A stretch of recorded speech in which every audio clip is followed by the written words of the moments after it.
Yeah, now it's your boy Dan Blake back with another episode of the Sports with Blake podcast, and we are here with the SmackDown Recap show. Like, share, and subscribe. Tell a friend to tell another friend. It's all about that motion. I hope you're doing well. Hope the family's well. Hope everything is good with you. And yeah, we're rolling. Let's get straight into the SmackDown recap and review. So the show kicked off with Drew McIntyre very angry, coming down to the ring, pissed off. Obviously, he just lost the belt last week on SmackDown. He wants some kind of get back, demanding a title shot. You know, Nick Aldis comes out not too pleased about that kind of stuff, And then they're going at it face to face, swinging at it, talking a smack talk between them both. The tension that's there between them already. I would love to see them in a match one day, to be fair. I think Nick still got it, man. You still got it. The way he looks at some of these wrestlers is like, I want to smack you upside the head sometimes, even though he's the general manager. So yeah, just want to salute my t-shirts in the background. My favorite tribal chief, Roman Reigns. Roman Reigns. One's up in the air for sure on the right there. The legend Bret the Hitman Hart. That's a signed Bret Hart t-shirt, by the way. The best there is, the best there was, and the best there ever will be. Just had to adjust my chain there. It wasn't even showing the glow of the WWE. And what am I rocking today? I'm rocking my J Cargill tee, as you see. She is that, you know what? Yeah, the storm is coming. Yeah, so we're rolling into SmackDown. Then gets into rapping. Hold on. Fatu comes down to the ring saying, yo, man, look, man, I interfered in the match. I just screwed your ass. When he interfered in the match last week. So it's all kicking off again. Drew looks at him like, what? What do you mean you just screwed my ass? What do you think this is, man? You think I'm a punk? So they're going face to face, screwing at the top of their faces. Drew just leaves the ring and says, I'm quitting WWE. He says, I ain't even about this life anymore. I'm just going to keep it moving. Forget this. I've been getting screwed over too many times. What's the point of being here? So they just leave the ring, leaving a bewildered Nick and Jacob in the ring like, what's happening here? What's going on? What do we do next? So yeah, they leave the ring. That segment opens up WWE SmackDown. Then we move into the Wyatt Six, Uncle Howdy and Eric against Solo Sikoa and Talatanga, the 7-foot member, by the way, if you don't know, the one you can't miss. Some key moments in that match. The Lantern seemed to be free at one stage in the match where I'm not sure what the lady's name is again. I'm gonna have to find out. A lady is again in the Wyatt Six, but there's a distraction by Solo. He's distracted during the match. She ends up picking up the lantern while Solo's looking on like, oh no, you picked up the lantern. He's getting distracted. Howdy turns him around and drops him with his sister Abigail on him. And then after that, it's a 1-2-3 for the Wyatt Six.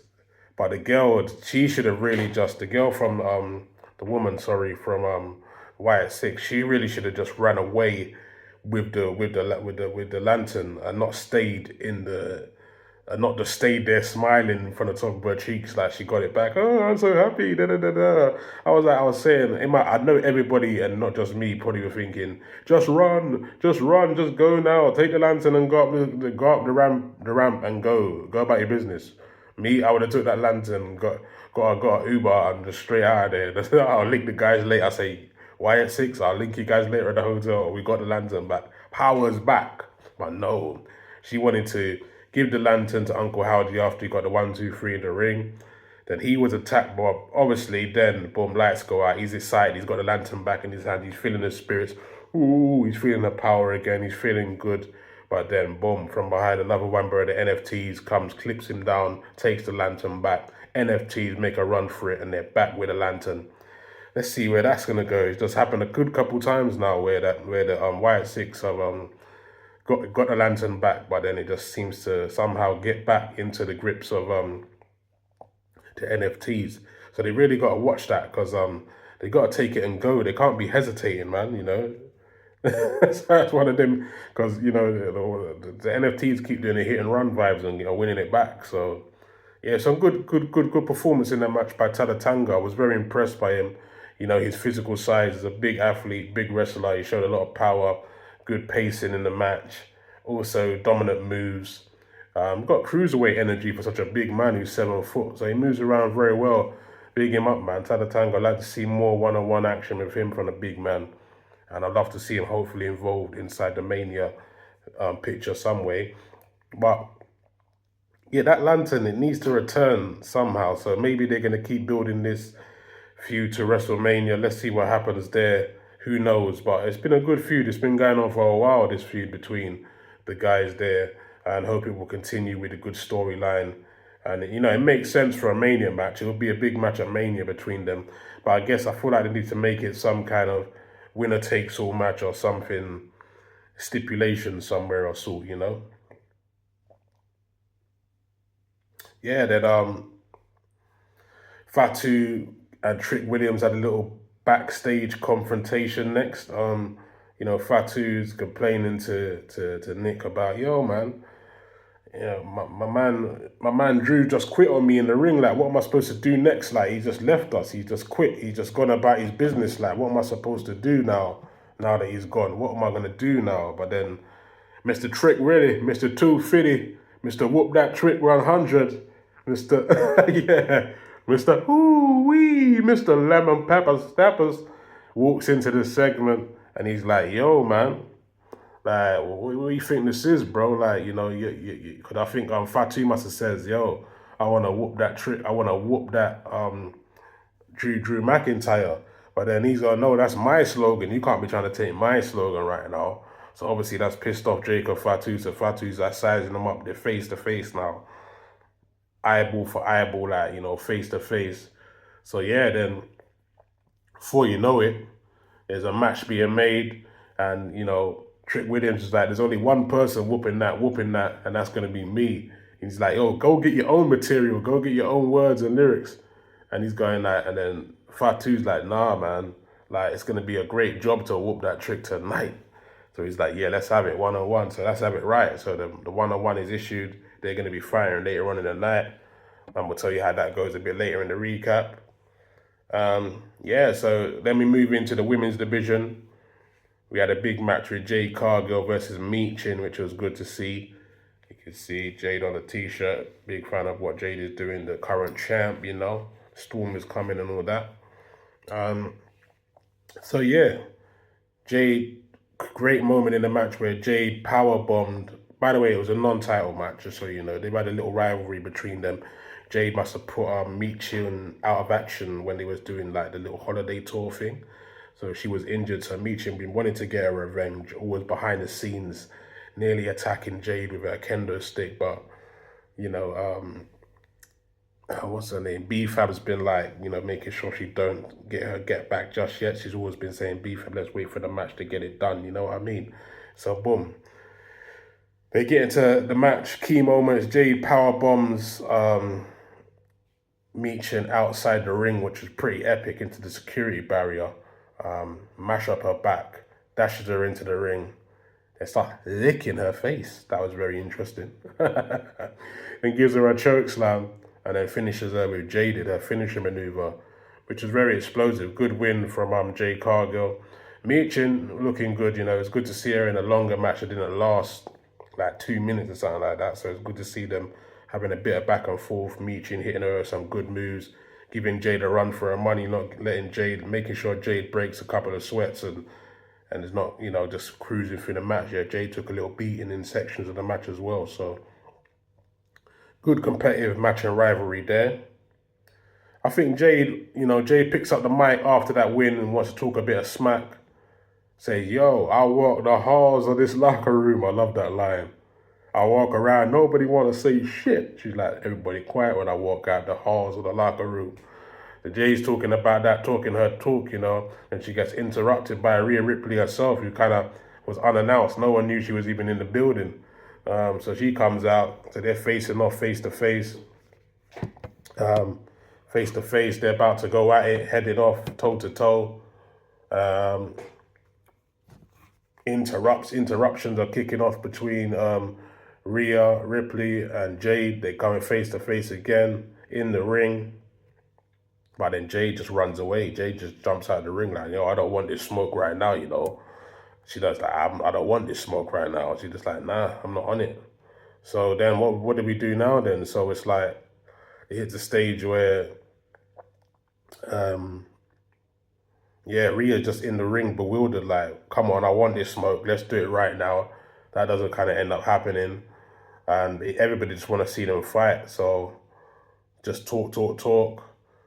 So what I want to see with that segment now is like when they do get in the ring, it was more of that kind of I'm that bitch talk. So Rhea just said, "Yo, Jade, I know you're running now, but I'm gonna make you my bitch," you know, at WrestleMania kind of thing. that was harsh. The Jade's like, "Yo, okay, we'll see about that." While Jay's on the retreat. But yeah, I want to see them in the next couple of weeks. Like really, like let's bund the talking. Let's get straight to the scrapping. I want to see some fighting on the way to WrestleMania, so I can really see kind of size up who I think is going to win this one. But I want to see some action now. Done with the talking. I want to see some action. Little segment backstage between Cody and Sami Zayn again. You know, Sami's been approaching Cody a couple of times backstage, just trying to wish him luck by some fake kind of luck, kind of just like watching over and trying to play Mr. Nice Guy. Cody's not really having none of it, saying, look, man, I know you want a shot on my belt. Stop coming around there with this fake energy. And Sammy's kind of like, nah, I really am trying to wish you luck. And he's like, nah, I don't really believe you. And Sammy, when the segment kind of ends, Sammy's just getting angry because Cody don't really believe the bull crap that he's talking. So I'm just waiting for Sammy to turn heel, really. Let's see what this heel Sami Zayn is. But I feel like we've got to watch Sami Zayn, man. He could interrupt in some of these big matches. Maybe it's at Mania. He may be an interference kind of guy where he matches up a segment and then, you know, he comes back to haunt Cody at some stage or somebody else right now. Because he's moving a bit like a loose cannon right now, man. He's about to explode. Then we went into Charlotte Flair, Alexa Bliss versus the Unstoppable Forces for the Tag Team Championships of the World. Wow, okay, so Charlotte beefing outside of the ring with Nia Jax. He ends up booting Nia Jax, tries to boot Nia Jax outside of the ring because the Bella Twins are ringside because they're like, yo, I want next in this match. So we're going to watch this match to see who becomes the winner, so because we're the #1 contenders next week to fight. So they're ringside. Charlotte ends up clobbing one of the Bella Twins instead of Nikki Bella, I believe, instead of Nia Jax with a big kick to the face. So that messes up the thing. So then she gets thrown back in the ring. Nia Jax pummels up the other Brie Bella, hits her with I think a right hand. Era Charlotte are fighting, whatever. Charlotte gets thrown into the ring. The fight's kicking off in back in the ring while the Bellas are both on the floor. So the fight's kicking off. We think, you know, Charlotte's getting the upper hand of Nia in the ring. I'm all thinking that, boom, we're about to get new tag champs here. Then the Bellas just jump back in, straight, swinging. Obviously, because they weren't involved in the match, so they're swinging, just defending their honor. And match gets thrown out. Battling, fisticuffs, straight swingers brawl between all three of the groups. So yeah, that was kicking off. Charlotte Flair had some good moments in the match, man. Good chops as usual. Love Charlotte Flair's chops and her woos. And yeah, there was a dope leg drop in there from Nia Jax onto Nikki Bella in that brawl, which was pretty brutal because Nikki Bella was laid out. Can you imagine Nia Jax just on top with a leg drop on top of Nikki Bella? Yeah, very, very brutal. So I think that maybe, you know, the Bellas are going against the Unstoppable Forces. They get next in the tag team shots next week. So let's see how that pans out. I think that maybe this develops into a 6-man tag at WrestleMania. Let's see how that goes between Flair and Alexa, Charlotte Flair and Alexa, the Unstoppable Forces, and the Bella Twins. Or the Bella Twins win the belt next week, and then we get the Bella Twins versus Charlotte Flair and Alexa Bliss, which is definitely pay-per-view and definitely a good match for Mania and definitely good hype and good energy for Mania. I think that match would do. Then we went into Priest and R-Truth against Los Garza. some of the key energies in that match. Yeah, it was a good matchup, man. The Lost Guys are Dons. They was really eventful with what they was doing. Effective, good attacks onto Priest and Truth. Los Gaza, they had some good moves. Like they had a joint backflip off the top ropes onto R-Truth and Damian Priest was really good. Love the double pin in the end from Priest and R-Truth again, picking up the win with a double pin, doing the South of Heaven and Attitude Adjustment, ending the match in devastating fashion. I'm always clocking that R-Truth seems to be wearing those John Cena shorts on every occasion. So he's still trying to show that those blue jeans short things, showing salute to the one and only John Cena. Yeah, I love that. I love that. Big R-Truth. So that was interesting. I think it would be good for business if R-Truth and Damian Priest went into Mania in some kind of tag team situation. Maybe a shot at the tag belts or challenging for the belt in some kind of way. Definitely think it's a fun dynamic between the two of them, the backstage segments and what they're doing, and their chemistry as a tag team is really good. And again, it could create some memorable moments at WrestleMania if they were to tag together and go forward with some kind of concept on maybe even win the tag belts going into Mania or win them at Mania. That would be interesting. Let's see how that story keeps developing. Moving on now to another segment that was going on. Johnny wrestling once again. He's just falling asleep. Nothing going on with him. He's still fast asleep backstage. What they're going to do with Johnny wrestling, man? He's just not in a great place. The Motor City Machine Guns are showing a bit of concern, but they got more concern to worry about trying to get back going in the tag ranks as they prepare for their match against Fraxium next week, which will be a very explosive match and I'm sure very high flying. So look forward to seeing that. Oh no, you've been cursed. Danhausen is back again, cursing people, this time the victim after El Grande Americano went missing and was cursed on WWE Raw. The real original Americano. So you got to be careful with Danhausen. You don't want him to curse you. Please be careful. Danhausen can put on the curse if you're not careful. So Danhausen, he attempted and he cursed The Miz. Yeah, The Miz was cursed. Dan was just showing him his t-shirt backstage as Miz prepared for the Miz TV show, which had Jelly Roll on it a bit later in the segment. Miz was approached by Dan. Dan's talking about his new t-shirt, one that was on his wish list, which is now in WWE's store. And Miz weren't happy. Miz was like, what? You already been here 2 minutes. How are you already becoming the man who's got, a t-shirt? So he's like, what, really? You're not happy for me? Really? Really? You don't want to help bring me on your segment outside in a second? You don't want to bring me on Miz TV? Really? Really? That's what Daniel Housen's saying. And he says, you know what? You've been cursed. And then and before you know it, Miz tried to turn around and said, you can't curse me. Dan is gone again. Gone again in the wind, Danhausen. Gone again in the wind, Danhausen. So yeah, man. That's funny. So I don't think Danhausen's mentor, is too happy about being cursed. And he called Jelly Roll Jelly Jam, which was quite funny. So yeah, we get to the segment next. Miz TV and Jelly Roll, they're having a little segment in the ring, little back and forth. Started off friendly. Jelly Roll just showing love to Miz, but then it turned a bit nasty by Miz TV calling Jelly Roll fat and skinny. When you was fat, I helped you off the floor. Yeah, then Jelly Roll and Abney saying I should whoop your ass. Kit Williams interrupts, talking about all that toxic masculinity stuff again. Starts putting it on Jelly Roll a bit. Jelly Roll punches him in the face. And then the Miz gets knocked out. No. Well, I mean, I went. Jelly Roll goes to punch Kit Williams, ends up knocking out the Miz.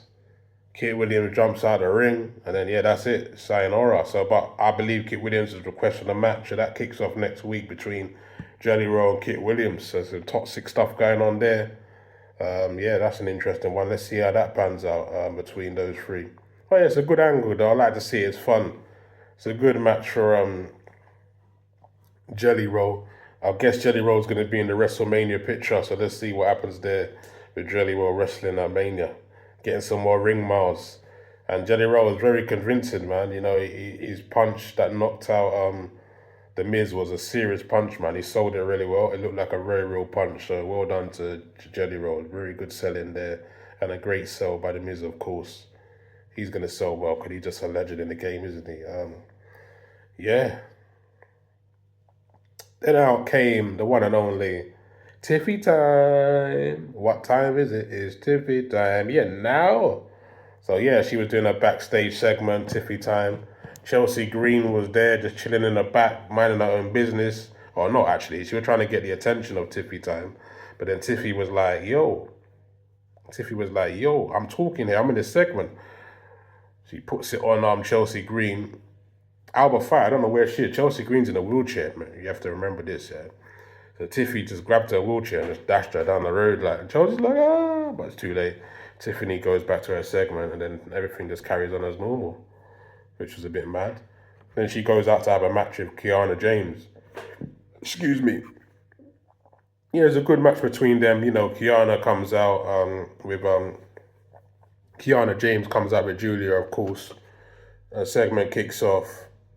Chelsea Green, Alba Fire come out to the ring, interrupting the match, trying to chill out and get involved in the local madness. And then Kiana goes for one drop kick in the match, misses, hits Julia. Julia falls onto Chelsea Green on the outside. Tiffany's able to capitalize. Quick moonsault, you know, prettiest moonsault ever. 1, 2, 3, it's over.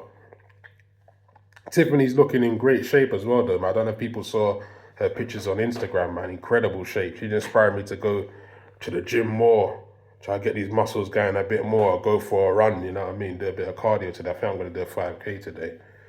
So yeah, I tuned for that. But I heard she's in a bodybuilding contest. So that's why she's getting in peak shape at the moment. She's very ripped at the moment. Big her up, man. Inspirational training right now.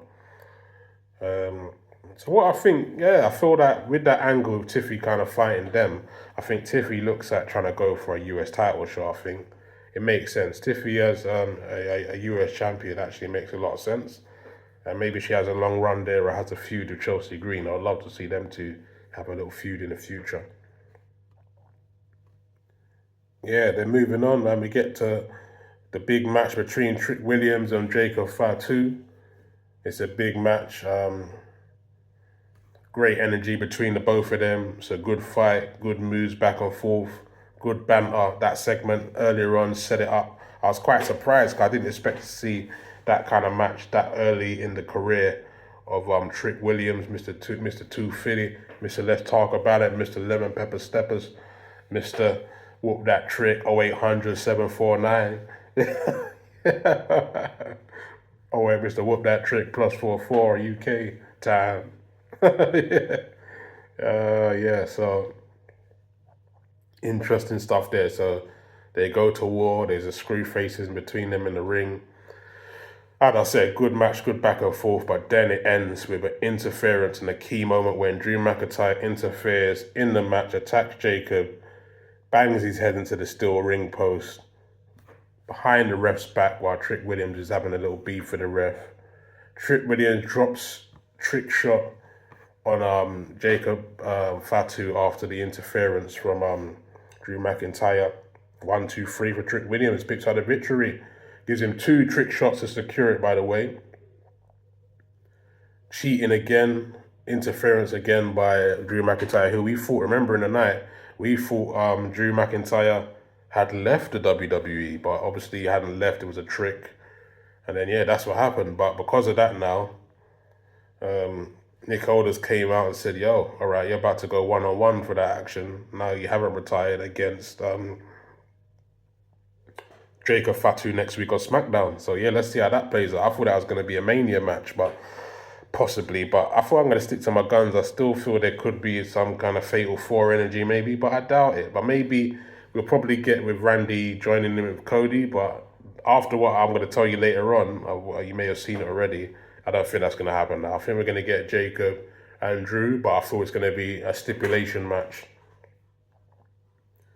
in some kind of way. So I think we may get like a Mania match between them, like a street fight or a Hell in a Cell, I think, or a steel cage, something like that between them would be good. Great match on Trick Williams. He showed a lot of moveset, a lot of athletic ability as well for such a big man fighting a smaller fighter in this match. So it was a good vibe. You know, it's a good match when the crowd shout, "This is awesome! This is awesome!" Yeah, you know how it goes. Yeah, now Dan Blake with a SmackDown review. If you're just checking in, the SmackDown recap. We're here, we're enjoying, man. We're enjoying giving you this review right now. Make sure you like, share, and subscribe. Let everybody know about the channel. I've got boxing, football, and wrestling content daily. Moving on now, straight up to the contract signing, the big one. The big contract signing. Very big contract signing between Randy Orton and Cody Rhodes. So this segment starts off very peaceful, very calm, chilled, collected. Everything is mad relaxed. Very relaxed, everything is very chilled. Everything is super chilled. Sorry about that. Everything is very chilled in this segment. It's all too chilled. They sit on the tables. Nick Aldis leaves the ring because he's thinking these guys they're baby faces. They're all good. They're good guys. I don't need to be in the middle. There's not going to be no tension. So they both sign the contracts. A little back and forth. Randy says to him, look, after he signs the contract, Randy just gets up and takes the mic, grabs his own mic, and he's like, yo, Cody, I need this, letting him know quite intensely. Cody like, yeah, I know you need it. He gets up. I want the legend killer. I want the man that makes you utter those three most famous words, RKO. I want that man. I want that guy. They both sign the contracts. Cody says, I love you really, man. But Randy signs the contract and he kind of looks at him like, yeah, don't try and lip me down from behind, you know. But Cody's chilling. He don't do nothing. He just claps for it while he signs the contract. Then he's trying to rev up the crowd. Then bam, just as you thought Cody might attack him, nah, it happens the other way. Randy Orton attacks Cody Rhodes, grabs his head, smashes it into the table, kicks him in the balls afterwards, and then just starts beating the hell out of him, you know. Throws him out the ring into the commentary area, then hits him with steel steps. Now Cody's all bleeding out and that. Straight pushing him into the general manager, Nick Aldis, who tried to stop things, but gets pushed to the floor. Which I was like, well, you would be careful here, man. This Mania match may get thrown out. So now Cody just bleeding everywhere, blood everywhere, blow for blow, getting banged out. Randy Orton hits him again with another steel steps in the head. Yeah, Cody's suit is all mashed up now. He's ripped out of his suit. Socks on, no shoes, getting walked up, getting beat down. Randy snapped. He's gone. He's lost it. He's seen red. Jelly Roll tries to come out of the crowd and stop it because you know they're boys. Randy just pushes Jelly Roll to the floor. Like, looks at him like, yo, you step out of line again, I'm about to RKO you and beat your ass. So Randy showing no love. Viper Randy. This is Viper. Snap. I'm taking out everybody, Randy. I don't give a oath. I'm taking out everybody. That kind of Randy. Everyone's like disgusting behavior for Randy. Randy walks away. You know, Cody's bloody on the floor, chilling. You know, all the referees trying to help him, assist him. Jelly Roll's chilling, trying to help. Oh, you okay, man? This is deep, man. The referee's trying to get tissues for all the blood on his face. Randy walks to the ramp and says, enough's enough, man. Catch you another day. Just when you think show is about to wrap up, Randy runs back to the ring with a steel chair, jumps out the crowd, bang, cracks Cody Rhodes over the head with a steel chair. Cody's out cold again. Gone. Randy menace look in his face, stands still, on top of the table, looking out into the crowd like he's the lead singer of a rock band, and he's just shut it down 90,000 with the best song of the night, looking into the air. Stoic energy. I'm the man. I'm the champ. Champ. I'm the guy. Gets into the ring, grabs the steel chair, puts the chair down like he's going to have a cup of tea and biscuits, starts chilling, grabs Cody's WWE belt, just sits there with a demented look in his face, puts the belt around his waist like a sigh of relief, like, yeah, that felt so good. Cody tries to get up while he's beat down on the floor while the referees are Nick, and they're trying to look, they give a little look to Randy.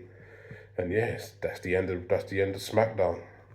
Wow, what an end. What an end. Yeah, we got him back, man. We got the legend killer back, the serious Randy Orton. I think Randy Orton, he means business. This is a man that wants to be a 15-time world champion. This ain't the Randy Orton baby face that you've seen for the last few months. He's just hanging around just to have biscuits and tea. This is Randy Orton that's ready to kill and destroy. That's what I saw. I saw one of the best segments of the year so far. One of the best beatdowns I've seen in 2026 was that beatdown right there. I'm going to do a segment on best beatdowns that we see in WWE. I have to write that down because after seeing that beatdown, like, I need to know what the top 5 beatdowns have been over the year. Beatdown segment I'm going to put, because that really just like took it to the next level. I haven't seen a beatdown like that in a long time. They were throwing pictures to the crowd in shock. The arena went silent. Like, Randy Orton showed why you cannot trust a viper, why he's a snake, why he will switch at a second and finish you. So yeah, there we go, man. Beatdown segment. I'm making a note of that. Something I've got to do in the future. Beatdown top 5 or something like that. But that is absolutely crazy. So that was what went down on my SmackDown recap. Obviously, you can just watch it on Netflix and whatever, however you watch your TV and all that. You watch the highlights on WWE on YouTube and stuff like that. But please like and subscribe to my channel, Sports with Blake, on YouTube. Like, share, and subscribe. Tell a friend to tell another friend. Yeah, now. And yeah, that was a SmackDown review, a recap for this week. I'll see you on the next one. I'll be reviewing Raw, so that's the next show. I'll see you on the Raw recap, and then the NXT recap after that. Yeah, man, just gotta get the guns out, show you what time it is. Yeah. We out. That was in honor of Jay Cargill, by the way. Yeah, I'm that guy. Yeah, now. Yeah, peace out, love. Peace and love, guys. Hope you're well. Take care, and I'll see you on the next video. God bless you all. Peace. I just had to come back because I feel like I just want to end it with, I didn't really end with like what I think is going to happen going forward with that segment. I feel like with that segment now going forward between Randy and Cody Rhodes is that, yeah, you're going to see, you got Super Hill Randy now after you've seen that beatdown there, one of the best beatdowns of the year so far. But I feel we're going to see another side of Cody again, a menacing side to him as well. So we're going to see a lot of, I hope they both can make it to Mania after Randy beating him down like that, because now it's going to be on and popping between both of those two. So expect a very heated build-up between these two guys before we get to Mania. Let's pray and hope that they both make it to Mania, because we definitely want to see that match. But maybe this match turns into a match where there's a stipulation as well, because it's a simple 1, 2, 3. Is that one going to be enough? Who knows, because of now what Randy's done to Cody Rhodes. And you got to think, there's an angle between both of them. This storyline is history. Cody's first match was against Randy Orton. And you know what? You know that Randy Orton RKO Dusty Rhodes, Cody's father. So, you know, there may be some energy going there where their story could turn into that energy, where Cody may even want to revenge his father getting RKO'd by Randy Orton. That's extra venom and an angle to lean into for Cody Rhodes, like revenge, you know. So yeah, it brings a bit of family energy to it, just like how you got Roman and CM Punk going on with. So yeah, that was just my final thought on that. I thought I'd add that because I was too excited to leave to go eat my dinner because I'm fasting at the moment. Still got another 45-minute fast because I've been fasting from 12 a.m. till 2 p.m. So yeah, let's see how that goes. But yeah, I'm out now, guys. Peace and love.